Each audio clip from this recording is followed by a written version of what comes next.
Hi, good morning. നമുക്ക് ഇന്ന് ചപ്പാത്തിയുടെയും ചോറിന്റെയും ഒക്കെ കൂടെ സൈഡ് ഡിഷ് ആയിട്ട് കഴിക്കാൻ പറ്റുന്ന വളരെ ഈസി ആയിട്ട് ഉണ്ടാക്കാൻ പറ്റുന്ന ഒരു മുട്ടയുടെ റെസിപ്പി ചെയ്താലോ. രണ്ട് മുട്ട ഉണ്ടെങ്കിൽ നമുക്ക് വളരെ ഈസി ആയിട്ട് ഉണ്ടാക്കാം കേട്ടോ. നമ്മുടെ എഗ് ഫ്രൈ ആണ്. അപ്പോൾ നമുക്ക് എങ്ങനെയാണ് നമ്മുടെ ഈസി എഗ് ഫ്രൈ തയ്യാറാക്കുന്നത് നോക്കാം. നമുക്ക് നമ്മുടെ ഇൻഗ്രീഡിയൻസ് നോക്കാം. ഞാനിപ്പോൾ 2 മുട്ട എടുത്തിട്ടുണ്ട്, 2 പച്ചമുളക് എടുത്തിട്ടുണ്ട്, ഒരു മീഡിയം വലിപ്പമുള്ള സവോള എടുത്തിട്ടുണ്ട്, 2 തണ്ട് കറിവേപ്പില എടുത്തിട്ടുണ്ട്. പിന്നെ നിങ്ങളുടെ കയ്യിൽ ജിഞ്ചർ ഗാർലിക് പേസ്റ്റ് ഉണ്ടെങ്കിൽ അതെടുക്കാം. ഇല്ലാന്നുണ്ടെങ്കിൽ 2 അല്ലി വെളുത്തുള്ളി, ഒരു ചെറിയ പീസ് ഇഞ്ചി ചെറുതായിട്ട് ചോപ്പ് ചെയ്തെടുക്കാം. ഇത്രയും മതി നമുക്ക്. അപ്പോൾ ആദ്യം നമുക്ക് ഈ സവോള ഒന്ന് ചെറുതായിട്ട് കട്ട് ചെയ്തെടുക്കാം. അതുപോലെ തന്നെ പച്ചമുളക് സ്പ്ലിറ്റ് ചെയ്താണ് ചേർക്കുന്നത്. നമ്മൾ മുളക് പൊടിയൊക്കെ ചേർക്കുന്നത് കൊണ്ട് തന്നെ പച്ചമുളക് ചെറുതായിട്ട് ചോപ്പ് ചെയ്ത് ചേർക്കരുത്, ഒന്ന് സ്പ്ലിറ്റ് ചെയ്ത് ചേർക്കുക. ബാക്കി മുട്ട കട്ട് ചെയ്യുന്ന രീതി എങ്ങനെയാണെന്ന് ഞാൻ കാണിച്ചു തരാം. അപ്പോൾ നമുക്ക് ഇതെല്ലാം ചെയ്യാം. മുട്ട മാത്രം നമുക്ക് ലാസ്റ്റ് കട്ട് ചെയ്യാം. അപ്പോൾ നമ്മളിതാ സവോള ഇതുപോലെ ഇങ്ങനെ കട്ട് ചെയ്തെടുത്തിട്ടുണ്ട്, പച്ചമുളക് സ്പ്ലിറ്റ് ചെയ്ത് വെച്ചിട്ടുണ്ട്. ഇനി നമുക്ക് നമ്മുടെ മുട്ട കട്ട് ചെയ്യാം. നമ്മളിതുപോലെ പതുക്കെ ഒന്ന് വരഞ്ഞു കൊടുത്തിട്ട് മുട്ടയുടെ യോക്ക് കട്ടായി പോവാത്ത രീതിയിൽ ഒന്ന് കട്ട് ചെയ്തെടുക്കുക കേട്ടോ. യോക്ക് കട്ടായി പോകരുത്, നമുക്ക് യോക്ക് അതുപോലെ തന്നെ വേണം. അപ്പോൾ പതുക്കെ സോഫ്റ്റ് ആയിട്ട് നല്ല ഷാർപ്പായിട്ടുള്ളൊരു നൈഫ് യൂസ് ചെയ്തിട്ട് കട്ട് ചെയ്തെടുക്കുക. അതുപോലെ ഒന്ന് പതുക്കെ വെടിയിച്ചെടുക്കുക. ഇങ്ങനെ നമ്മൾ യോക്ക് സെപ്പറേറ്റ് ചെയ്തെടുക്കുക. അതിനുശേഷം നമ്മുടെ വൈറ്റ് പോർഷൻ ഉണ്ടല്ലോ, വൈറ്റ് പോർഷൻ ഇതുപോലെ നീളത്തിൽ കുറച്ച് തിക്നെസ്സിൽ കട്ട് ചെയ്തെടുക്കുക. ഇങ്ങനെയാണ് നമ്മൾ മുട്ട കട്ട് ചെയ്തെടുക്കുന്നത്. അപ്പോൾ ഞാൻ മുട്ട മുഴുവൻ ഇതുപോലെ കട്ട് ചെയ്തെടുക്കട്ടെ. അതിനുശേഷം നമുക്ക് ബാക്കിയുള്ള കാര്യങ്ങൾ ചെയ്യാം. ഈ സമയത്ത് തന്നെ നിങ്ങൾ ഒരു പാൻ ചൂടാക്കാൻ വെച്ചോളൂ കേട്ടോ. പാൻ നമുക്ക് ഇപ്പോഴേ ഹീറ്റ് ചെയ്തെടുത്തിട്ടുണ്ടെങ്കിൽ ബാക്കിയുള്ള കാര്യങ്ങളൊക്കെ വേഗം നടക്കും.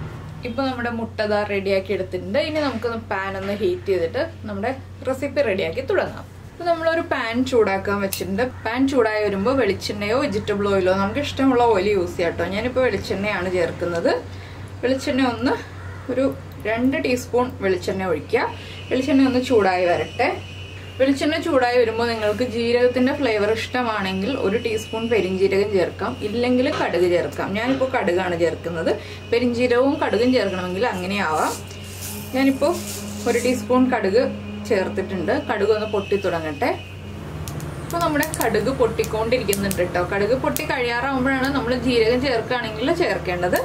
ഇനിയിപ്പോൾ നമുക്ക് നമ്മൾ കട്ട് ചെയ്ത് വെച്ചിരിക്കുന്ന സവാള, പച്ചമുളക്, കറിവേപ്പില ഇതെല്ലാം ചേർത്ത് കൊടുക്കാം. ഈ ഒരു റെസിപ്പിക്ക് തക്കാളി ആവശ്യമില്ല കേട്ടോ, തക്കാളിയുടെ ടേസ്റ്റ് വേണ്ട. പിന്നെ നിങ്ങൾക്ക് പുളി ചേർക്കണമെന്ന് നിർബന്ധമാണെങ്കിൽ 1 ടീസ്പൂൺ ടൊമാറ്റോ സോസ് ചേർക്കാം, പക്ഷെ തക്കാളിയുടെ ആവശ്യമില്ല. ആ ടൊമാറ്റോ സോസിൻ്റെ ആവശ്യമില്ല കേട്ടോ. നന്നായിട്ട് സവാള ഒന്ന് വഴറ്റിയെടുക്കണം. സവാള നന്നായിട്ട് സോഫ്റ്റായി ലൈറ്റായിട്ടൊന്ന് ബ്രൗൺ ഷെയ്ഡായി വരണം. അപ്പോൾ നമുക്കിതിലേക്ക് ഉപ്പ് ചേർത്ത് കൊടുക്കാം. മുട്ടയ്ക്ക് ആവശ്യമായ ഉപ്പ് ഞാനിപ്പോൾ കുറച്ച് ഉപ്പ് ചേർത്തിട്ടുള്ളൂ.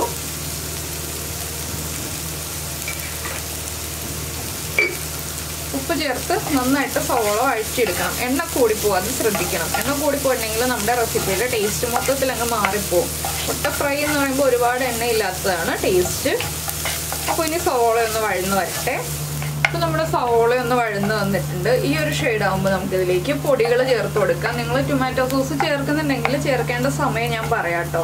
അപ്പോൾ നമ്മൾ ആദ്യം ചേർക്കുന്നത് ഒരു 1/4 ടീസ്പൂൺ മഞ്ഞൾപ്പൊടി, അതുപോലെ തന്നെ 1/4 ടീസ്പൂൺ മല്ലിപ്പൊടി. പച്ചമുളകിൻ്റെ എരിവുണ്ട്, പിന്നെ കുരുമുളക് പൊടി ചേർക്കുന്നുണ്ട്. അതുകൊണ്ട് തന്നെ ഞാൻ കാശ്മീരി ചില്ലി പൗഡറാണ് ചേർക്കുന്നത്. 1/2 teaspoon Kashmiri chilli powder, 1/4 teaspoon തന്നെ കുരുമുളക് പൊടി, 1/4 ടീസ്പൂൺ ഗരം മസാലപ്പൊടി. ഈ പൊടികൾ ചേർത്തിട്ട് നന്നായിട്ടൊന്ന് ഇളക്കുക. പൊടികളുടെ റോ ടേസ്റ്റ് മാറി വരണം. അപ്പോൾ നമ്മൾ ജിഞ്ചർ ഗാർലിക് പേസ്റ്റ് ചേർത്തിട്ടില്ല. ഇഞ്ചിയും വെളുത്തുള്ളിയാണ് ചേർക്കുന്നതെന്നുണ്ടെങ്കിൽ ആദ്യം സവോള ചേർക്കുന്നതിന് മുന്നേ ഇഞ്ചിയും വെളുത്തുള്ളിയും ചേർത്ത്, കടുക് പൊട്ടി കഴിയുമ്പോൾ ഇഞ്ചിയും വെളുത്തുള്ളിയും ചേർത്തിട്ട് വേണം സവോള ചേർക്കാൻ. ഇനി നമ്മൾ ചേർക്കുന്നത് ഒരു 1/2 ടീസ്പൂൺ ജിഞ്ചർ ഗാർലിക് പേസ്റ്റ്. ഇതും കൂടി ചേർത്ത് ജിഞ്ചർ ഗാർലിക് പേസ്റ്റിൻ്റെയും ഈ പൊടികളുടെയും റോ ടേസ്റ്റ് നന്നായിട്ട് മാറി വരുന്നത് വരെ നമ്മളൊന്ന് ഇളക്കി കൊടുക്കുക. 1 മിനിറ്റ് ഒന്ന് ഇളക്കി കൊടുത്താൽ ജിഞ്ചർ ഗാർലിക് പേസ്റ്റും അതുപോലെ തന്നെ നമ്മുടെ പൊടികളും കുക്കായി കിട്ടും. ഇതിലേക്ക് വെള്ളമൊന്നും ചേർക്കരുത് കേട്ടോ. വെള്ളമൊന്നും ചേർക്കാതെയുള്ള റെസിപ്പിയാണിത്.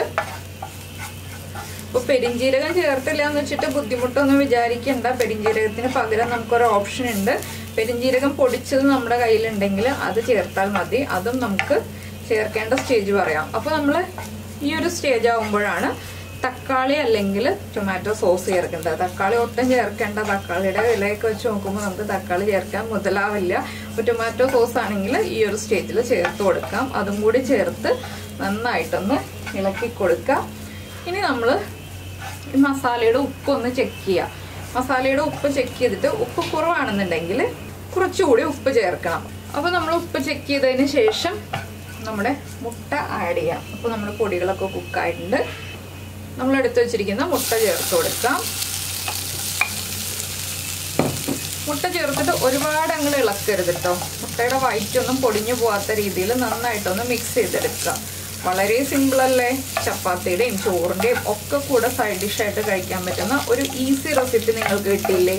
അപ്പോൾ എല്ലാവരും നമ്മുടെ ചാനൽ ഇതുവരെ കണ്ടിട്ടില്ല എന്നുണ്ടെങ്കിൽ ഉറപ്പായിട്ടും ഒന്ന് സബ്സ്ക്രൈബ് ചെയ്തേക്കണം ആദ്യമായിട്ട് കാണുകയാണെങ്കിൽ. പിന്നെ നമുക്ക് കുറേ വീഡിയോകളുണ്ട്. എല്ലാ ദിവസവും വീഡിയോ ഞാൻ അപ്ലോഡ് ചെയ്യുന്നുണ്ട്. അപ്പോൾ നിങ്ങൾ എല്ലാ ദിവസത്തെയും വീഡിയോകളൊക്കെ ഒന്ന് കണ്ട് സപ്പോർട്ട് ചെയ്യണേ. പിന്നെ ഈ ഒരു റെസിപ്പി ഇഷ്ടമായി എന്നുണ്ടെങ്കിൽ ഒന്ന് സബ്സ്ക്രൈബ് ചെയ്യുന്നതിനോടൊപ്പം തന്നെ ഷെയർ ചെയ്യാനും മറന്നുപോലെ. പിന്നെ പതിവ് പോലെ കമൻറ്റ് ചെയ്യാനും ലൈക്ക് ചെയ്യാനൊക്കെ ഞാൻ പ്രത്യേകം പറയണ്ടല്ലോ.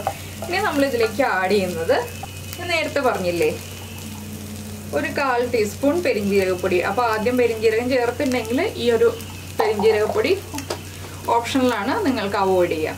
കുറച്ച് കറിവേപ്പിലയും കൂടി ഇട്ട് നമുക്ക് ഗാർണിഷ് ചെയ്ത് കഴിഞ്ഞാൽ കഴിഞ്ഞു നമ്മുടെ എഗ് ഫ്രൈയുടെ പരിപാടി. നമുക്കിതിനി സെർവ് ചെയ്യാം. കഴിഞ്ഞു.